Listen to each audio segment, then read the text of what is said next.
Hello, how are you doing today? Just turning off my Periscope. If you have actually been watching or taking a look at my social media, which is mainly through Facebook, you've noticed that I've been scoping pretty much weekly. So yeah, that's exactly what I was doing right now.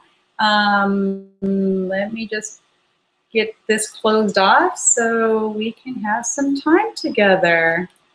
Let's take a look. And this just mainly, I just want to make sure that all this is working today. Welcome, welcome. Great having you guys. Let's just take a look here at the toolbox. I've realized I didn't activate this. Look at that.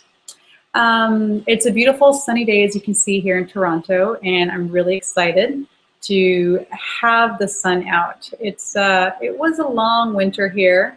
And although I really don't mind the winter being as it is, yeah, here we go. Hi, I'm Isabel Starck, the Empowerment Coach.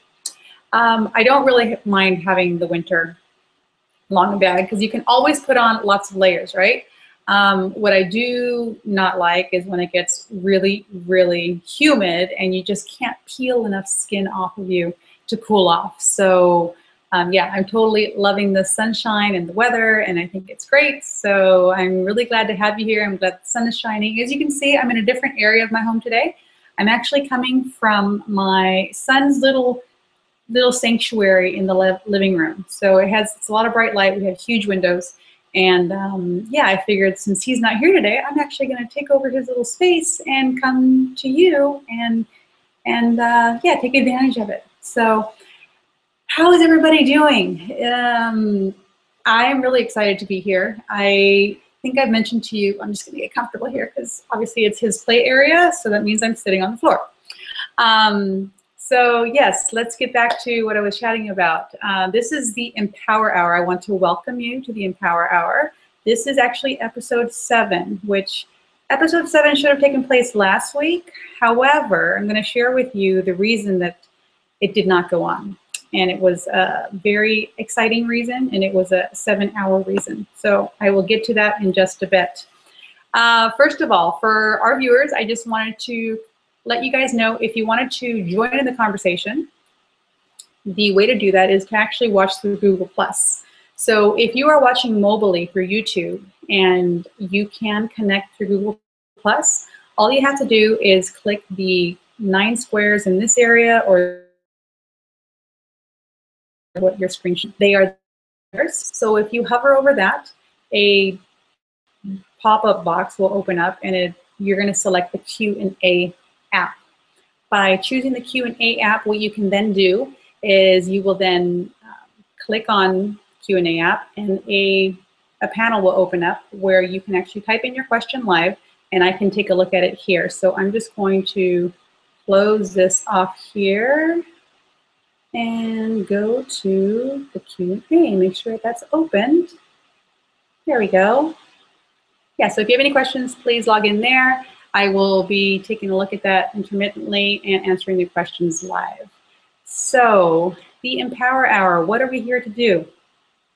I am here to basically help you empower yourself to move forward in your business. So that is really what lights me up. I mean, of course, my family, those things light me up, but seeing women and men in business being able to achieve their dreams, achieve what they don't even have an idea they can actually achieve or actually see through.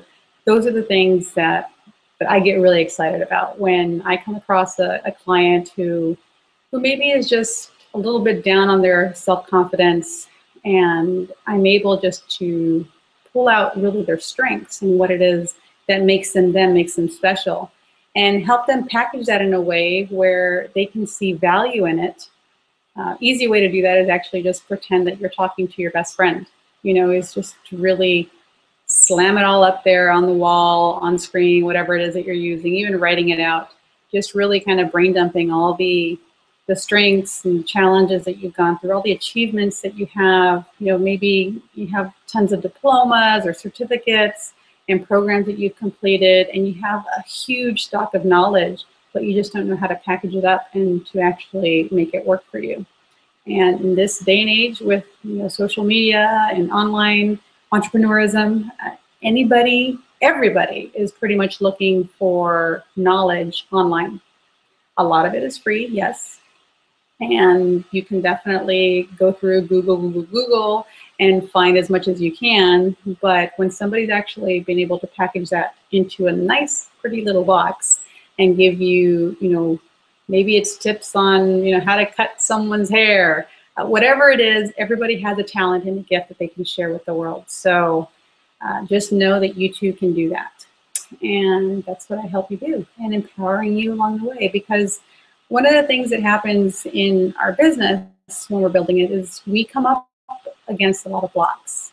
Now, the main block that I actually see coming up is a wealth consciousness block. And what that really means is you being worthy of the amount of money that you're actually charging, or that you think you can charge. There are two different camps on this end. Number one, there's a camp that just wants to give things away and doesn't really value what it is that they know, what they have. And the other camp is overvaluing the knowledge they have. So what you want to do is try to get to the middle, try to figure out what it is that you can actually package into a little spot and give that forth into the world. So, and that's what I help you do. So for those of you who have actually joined a little bit late, I want to just kind of reintroduce myself and let you know again, Isabel Starck here, business and empowerment coach for women entrepreneurs. So I host this Empower Hour once a week on Wednesdays at 12 o'clock noon Eastern Standard Time, and it's always here on Google. The next quarter, which actually starts next Wednesday on July 1st, I'm going to be introducing a new look and feel for the Empower Hour. And what that's going to be is actually interviewing. And I think I mentioned this on our first show, that my idea for this whole show was, first of all, to let you kind of get to know me, for me to give you any business tips that I might have. And the first part of the actual episode will still be that. It'll be a little bit more tailored, so a little bit more focused, and I will definitely answer some of the questions that you have. And partway in, I will actually introduce our guest speaker. So looking forward to that. The first person has actually been booked, and her name is Sam Morrissey. She is a success coach out of Brisbane, Australia. She is also a part of my Fiercely Feminine Entrepreneur group, and she's taken on the lead of Ambassador in Brisbane, which Ambassador means that she hosts a monthly event for female entrepreneurs locally and teaches them business building tips. So really excited to have her here. She's a mother of two, has, I'll have her bio all written out for you guys, but she's an amazing woman. I just had a chat with her, I think it was 1 or 2 nights ago. And the only caveat with this interview is the fact that it will be recorded. I'm not going to be hosting it live as I do today. So if you have any questions that you'd like me to answer next week, please, send those to me in the Facebook group or on my Facebook business page, because I will be pre-recording next week's Empower Hour prior. And that's because at the time of the show, it's currently 2 a.m. in Brisbane right now. So because especially she has 2 young ones at home, I don't want to take her and wake her in the middle of the night to actually host a live show. So be ready for that. Again, it's Sam Morrissey, and she'll be coming to us next Wednesday in the Empower Hour. So, giving you a little bit of housekeeping tips again. If you'd like to join the conversation, all you have to, and you're watching through Google, for example, all you have to do is click on the join the conversation bar at the bottom, and that will actually take you into the Google Plus screen. Once you're on the Google Plus screen, you'll actually find the 9 squares in this area or this area.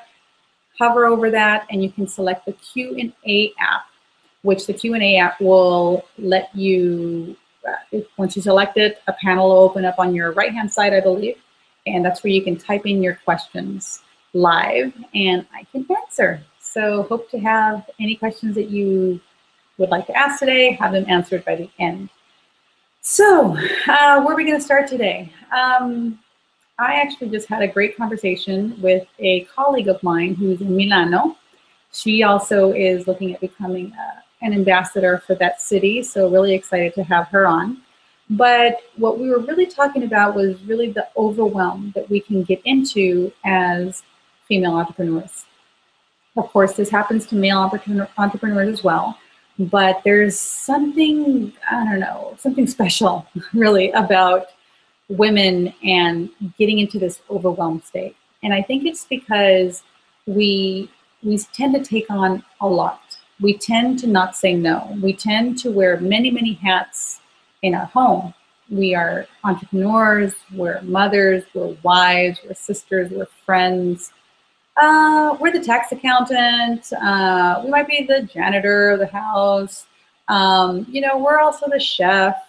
We might even be a psychologist for home. There are so many hats that we wear. And for the most part, you can't really say no to a lot of those. Down the road, you can actually delegate a few of those tasks off, like maybe hiring a chef for yourself or hiring a cleaning lady, and maybe even hiring some help with the kids. So before you get there though, how do you avoid overwhelm? That's what we're going to talk about today. So overwhelm seems to be a very, very common subject that comes up with my clients. And not just my clients, but also my friends, my family even. And I have to say, I come from a long line of list makers. And thank God for sending me my father, who really, really helped get me into the habit of making lists. So again, I'm a self-proclaimed queen of list making. I love making lists. I love checking things off. I just love being, for me, it just really gets me organized.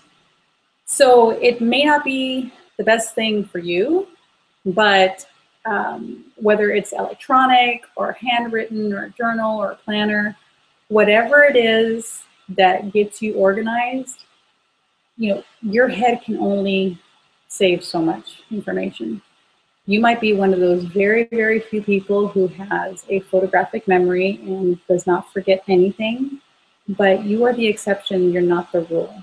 So for those of us who are the rule, like myself, you have to choose your methods. And your method, like I said, might be a planner, it might be spreadsheets, it might be your iPhone calendar or Android calendar, any kind of online service that you use to keep yourself organized. I have to say, when I go back, my planner has always been my tried and true. I always go back to that. I like writing things out. I like being able to see it all at once, kind of out in front of me and saying, okay, this is what I need to work on now. And right after that, or soon thereafter, I had gotten a BlackBerry. And BlackBerry for Business, I have to say, was really good. It really kept me on track. Everything it was that I booked in there, there was just some kind of easy flow to making things work, in my calendar especially. Reminders would be automatically set and I would get prompted, and I really never seemed to miss an appointment. Now, since I've been an Apple girl, I have found that it's just not as seamless with my iCal. So I've actually resorted back to writing things out, which again, I still really love. There's something about, for me, we all learn differently. There's audio, visual, and for me, I just really love the tactile sense of seeing it, number one, visually, but also writing it out. There's just something about it really sinking in all my tasks, actually, to make sure that they're in my head and going to get done. So the first and foremost thing that you want to think about is thinking about your goals. Now,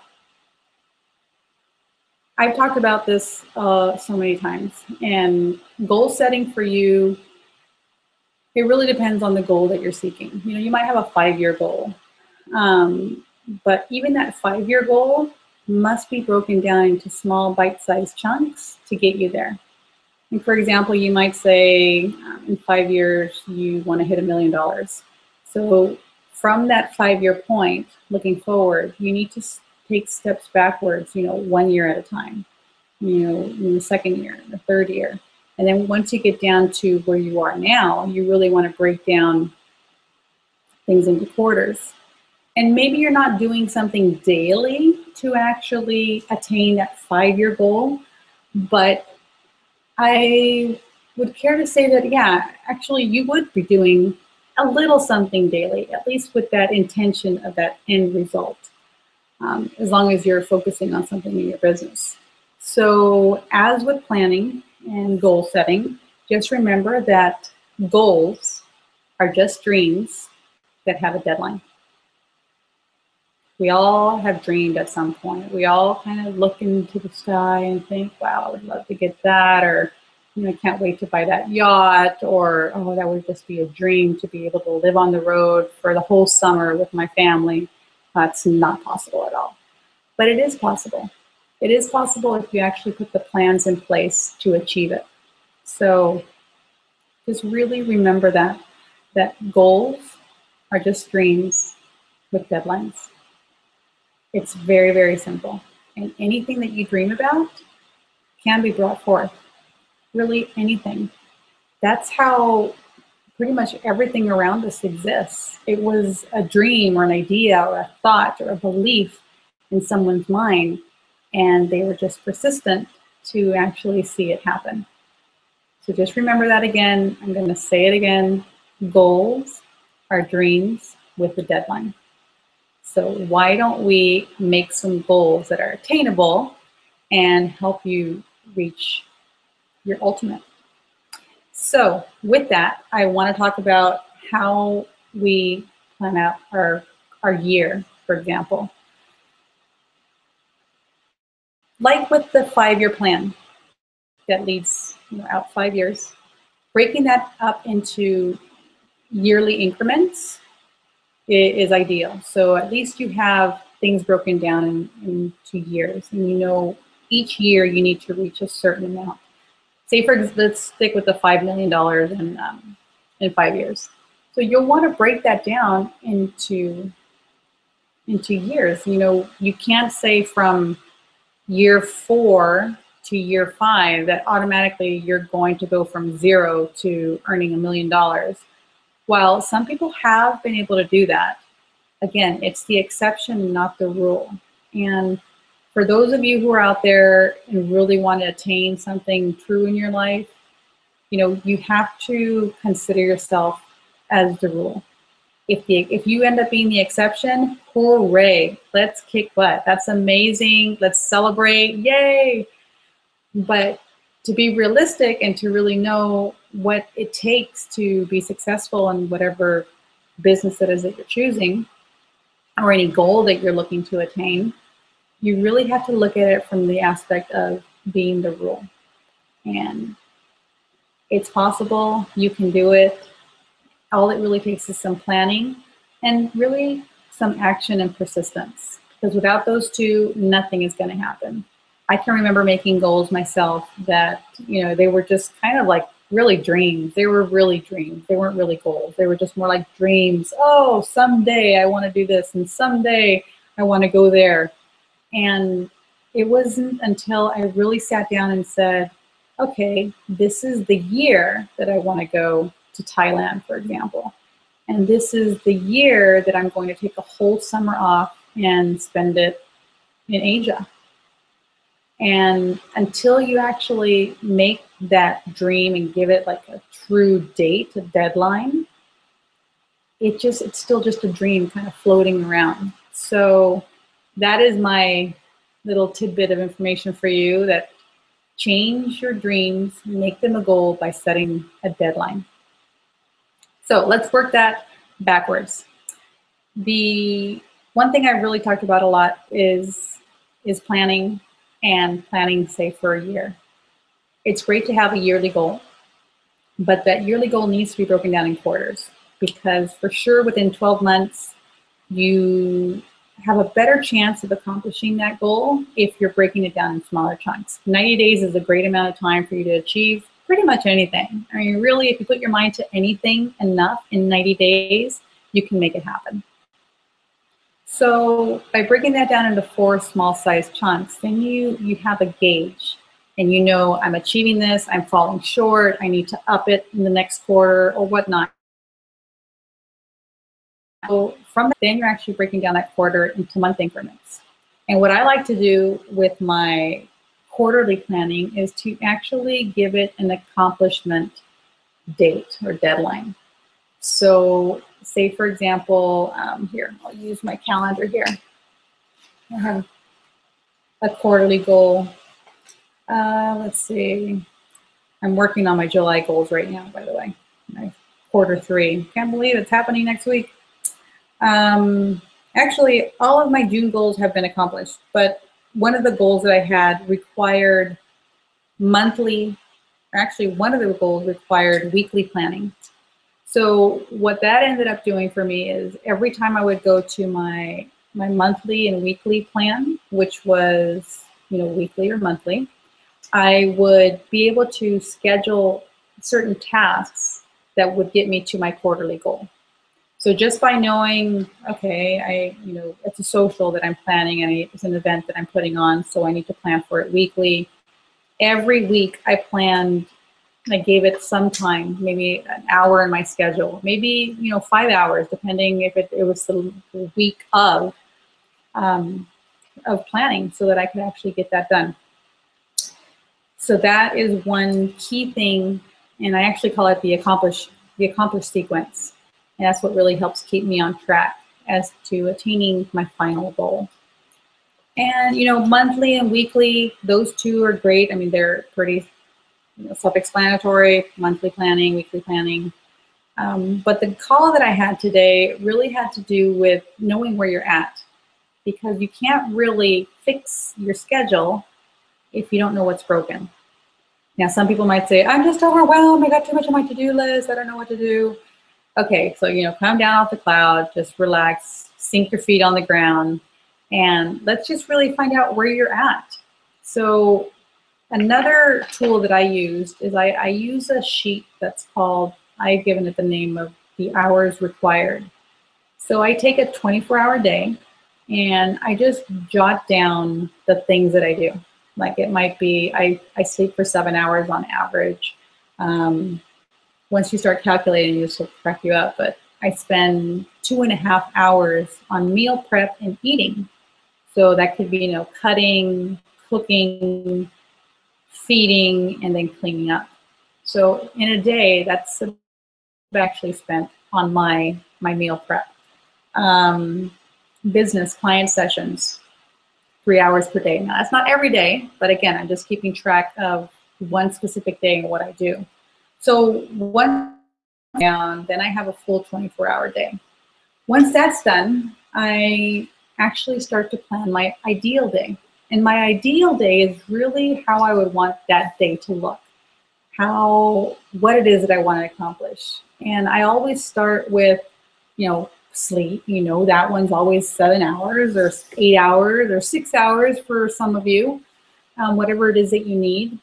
And kind of just plugging in the things that are necessary. Obviously, you got to eat, you got to sleep, you got to get ready for the day. I have to get myself ready and my son to go to school. So for me, it takes a full hour for both of us to get us both ready and out the door. So I have to plug that in. If then I can actually see where I have space in my calendar to be able to work on special tasks. Now, I got to the point where I left some open space. Like I have 2 hours of just general business activities. And it could be, you know, website contracts, newsletters, programs, marketing, emails, documents, offers, but it's just general business building. And I've given myself kind of a window, not, you know, not too strict, but just giving myself some time blocked off to do that. So when an activity comes up and I know it falls into that category, I know, wow, okay, I have 2 hours of business time that I can work this on. So that's where I focus and I schedule that in for the day.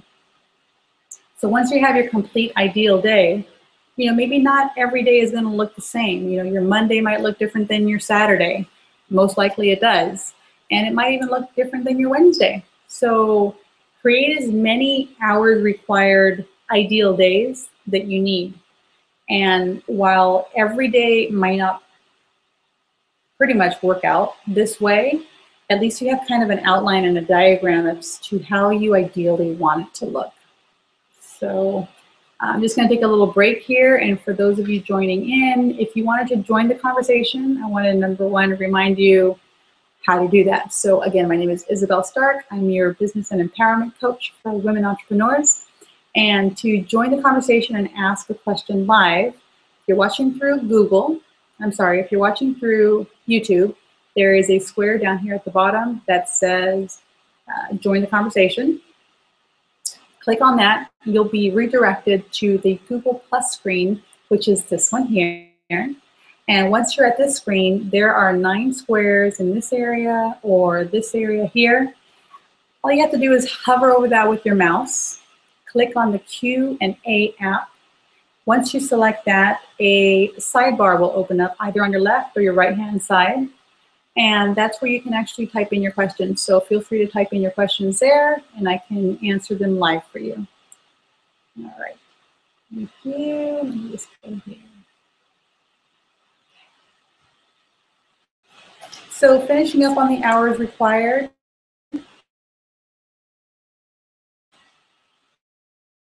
So we left off, and we frozen. Okay, there we are. So we left off with creating your ideal day. Once you have your outline, your ideal day, then you really know how it is that you can plan each and every day. Because although you might have appointments booked out maybe a week, even a month in advance sometimes, maybe you know that you're actually launching a product, so you have certain activities that you need to do leading up to that. You at least kind of have a little outline and a diagram. And every day when you start to look at your daily plan, you can plug in the spots that have space available, and you can really work on all of your goals to achieve them. So speaking of goals, let me just take a quick drink of water here. Am I?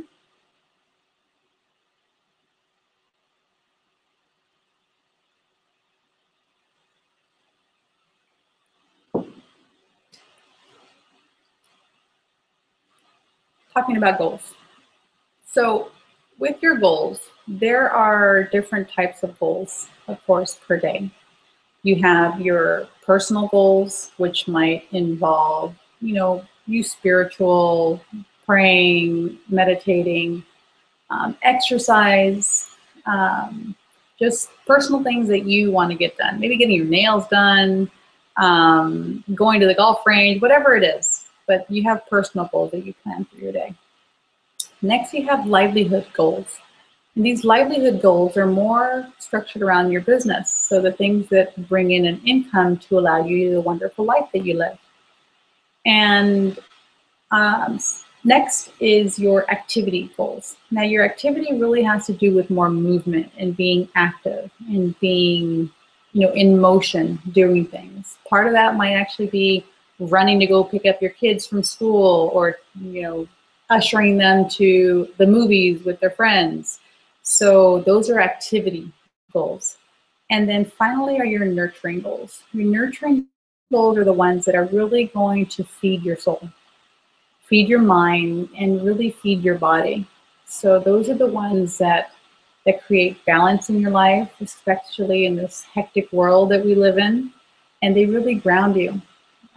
Nurturing goals might even be, going through meditation with somebody online, or meeting with somebody on Skype and just having a real heart-to-heart where you can nurture yourself and nurture that relationship that you have with that person. And these goals are all very important. It would be great to be able to have certain set goals for all of these 4 topics every day. I mean, that would be the ideal life if you could do that. I know that, there are some days that it's just not possible to do that. However, if you have this kind of in the back of your mind, and you have a little diagram and an outline, okay, I really need to take care of my body. I got to take care of my mind. I got to take care of, being active, and I got to give some time business, you'll be able to better have less overwhelm, I guess is what I'm trying to get to.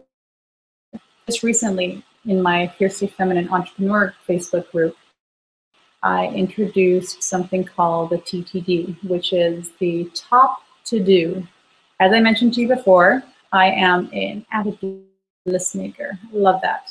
And there's tons of things on my list. I mean, there were some lists that, were 2 pages long, front and back, and it was just ridiculous. I'm like, how am I ever going to get all this done?